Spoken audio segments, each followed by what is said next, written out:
I first want to thank my friend Jose and his family for their kind and accepting nature during this difficult time. I was so graciously allowed to go and observe the traditions of the beloved Jose Antonio Rivera's funeral processes. One of the main differences I noticed right away, besides the language, were the symbols everywhere. I could see numerous candles with saints on the holders.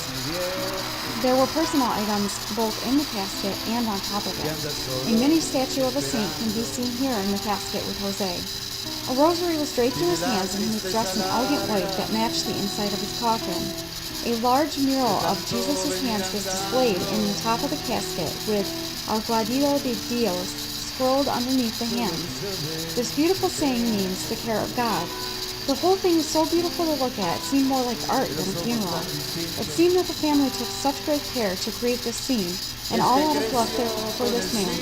I had never seen anything as elegant or intimate as this was. The reception was even nicer than the funeral. The house of Jose's oldest child was decorated with saints and a shrine to Jose.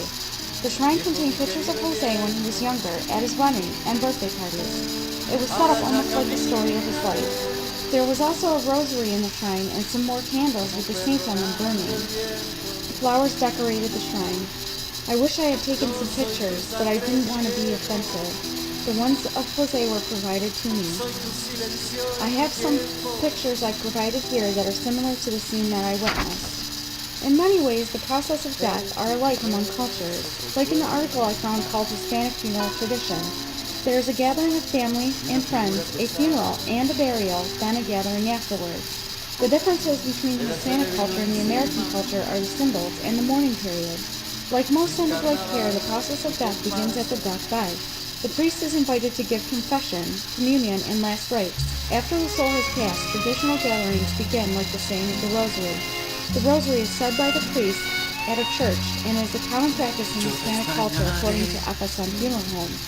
Anyone may join, and they will come in silence and leave in silence. Another unique process is the period of mourning after the loved one is buried. In the Irish Catholic Church, we would have a reception after the funeral, then we might continue to bring food for the immediate family for a few days. In the Hispanic culture, the family member will offer more prayers to his loved one by lighting candles in the church for 9 days. In this photograph, you can see mourners lighting candles at the church steps.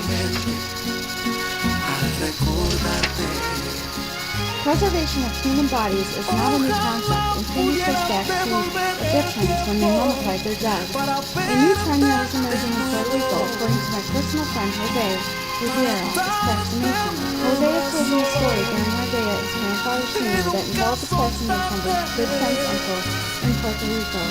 According to Jose, the uncle was preserved and placed on top of his beloved motorcycle after he passed. I was so intrigued by the story that I had to look up and share with you what I found. Plastination is a process in which bodies are mummified and frozen in a particular position. The process is pricey and starts at a cost of $62,000. In America, the process is typically used for medical purposes, like to educate students. You may also have seen the display of plastinized bodies at the exhibit in Rochester a year ago called The Human Body. While the display may be fascinating and serve a purpose, I had never heard of it being used for funeral purposes, and I was curious what happened to the uncle since then. Most of the pictures I found about plastination have been more for the display at the museum, but I was able to find one of a man and his monkey, as you see here, and I was even able to get a hold of the ones of the uncle on the motorcycle.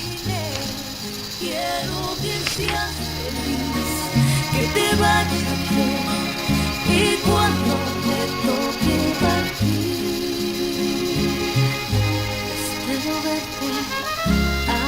In America, we celebrate spirits during Halloween. The holiday for American children is more about costumes and candy than actual spirits. In Mexico, spirits are celebrated in a holiday called the Day of the Dead. The Day of the Dead, or Dando Viva a la Muerte, is a national holiday in Mexico. It is a celebration of the triumph over death as the deceased are reunited back with their families for a short time. While the holiday is public, the real festivities take place privately within the home. November 1st is dedicated to the children who have passed, while the 2nd is dedicated to the adults. Two traditions have emerged that have lasted over the years. These traditions are the use of skeleton and the ofrenda, or altar of death. The skeletons first became popular in the 19th century when a famous artist named Jose Guadalupe Posada. The artist was popular for making cartoons that picked on government officials and political figures. During the Dando Rivera a la Muerte, Posada published a document named Calaveras, or Dead Sheets. It was this document that used skeleton figures as satire to pick fun at the upper class and even the church. The document is still printed around the holiday, and the chastising of these figures remains. The ofrenda has remained unchanged throughout the years, but look different depending on what part of Mexico you are visiting. The altars are built with colorful skeleton figures, candles, and pictures of saints. The purpose of the altar is to appease the spirits of loved ones. The altar has become a part of Mexican folk art. From the pamphlet titled End of Life Care, The Latino Culture by Diana Cardenas, we begin to explore the caregiven to patients before they pass. Since all cultures vary traditions and symbols around the beginning and end of life, this is one of the most important concepts to healthcare employees.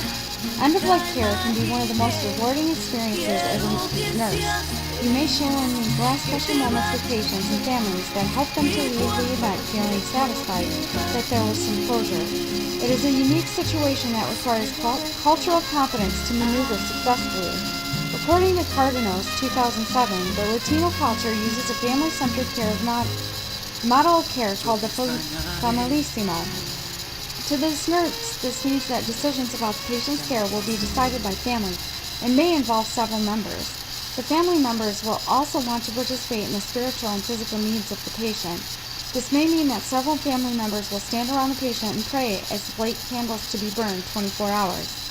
The nurse can recommend LED candles since burning flames will not be allowed in the hospital. The family may also wish to cleanse the body once the patient has passed. The postmortem care is usually done by the nurse. However, in Latino cultures, the nurse may be supplying the family with the necessary supplies to complete this process themselves. Communication is also a challenge during the end-of-life care. Cardenas says that indirect communication does not translate well and is better to be clear and specific. It is also important to earn respect and trust with the patient.